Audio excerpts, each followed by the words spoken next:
On a tous déjà vu un film comique où le héros fait une bêtise et essaie ensuite de la réparer maladroitement sans que personne ne s'en aperçoive. En général, ça part d'un petit éternuement, une tache, et puis au final ça devient quelque chose d'immonde.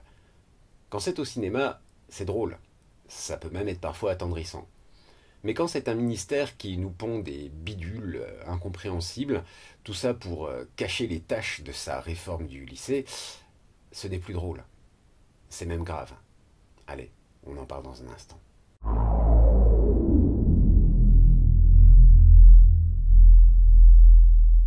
Bonjour à toutes et à tous et bienvenue sur la chaîne YouTube du SNELC. Aujourd'hui nous parlons d'un projet de décret qui va nous poser de sérieux problèmes.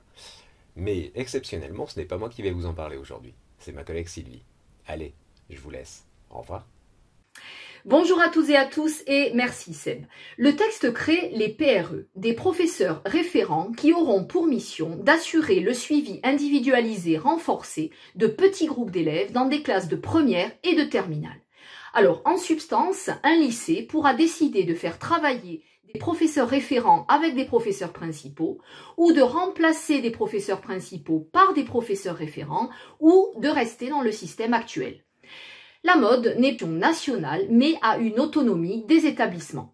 On n'a pas encore les textes d'application, mais le ministère, visiblement, entend cadrer. Alors l'idée est que les élèves qui ont un même référent devront avoir une spécialité en commun. Rassurant, non? C'est pas si simple. Mais avoir une spé en commun ne veut pas dire être dans la même classe, on le voit tous dans nos lycées. Dès lors, on peut tout à fait se retrouver avec un référent sur une spé sur 4 ou 5 classes différentes, et inversement, plusieurs référents sur une même classe, potentiellement autant que de spécialités. Donc, dans l'hypothèse où on garde les professeurs principaux, un professeur principal qui assure le suivi d'une classe devra se concerter avec plusieurs professeurs référents. Et ces professeurs référents, potentiellement sur plusieurs classes, devront se concerter avec autant de professeurs principaux. Et même si on supprime les professeurs principaux, un professeur référent d'une spécialité sur plusieurs classes va devoir se concerter avec les autres professeurs référents de la même classe, et ainsi de suite. Et encore, l'on n'est pas sûr que ce soit aussi cadré que ça, parce qu'un syndicat qui vit au pays des faits considère que cadré par la spécialité est trop corsetant.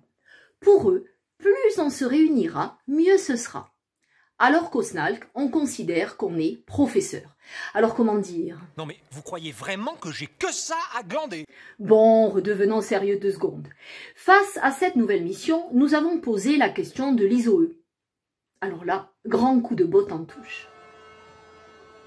Impossible d'avoir la moindre info, même si une expression a retenu notre attention. Le ministère compte jouer sur le côté modulable de cette indemnité. Donc en gros, il compte la diviser entre plusieurs intervenants.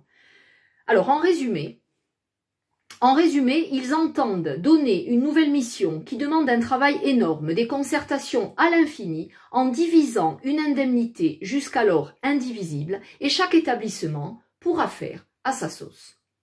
Le SNALC a tout fait et continuera de tout faire pour lutter contre cette idée. Allez, à une prochaine fois peut-être. Et n'oubliez pas, si cette vidéo vous a intéressé ou si vous avez envie de réagir, mettez-nous des pouces bleus ou des commentaires. Et si ce n'est pas encore fait, n'hésitez pas à vous abonner. Vous serez prévenus lorsqu'une nouvelle vidéo sortira.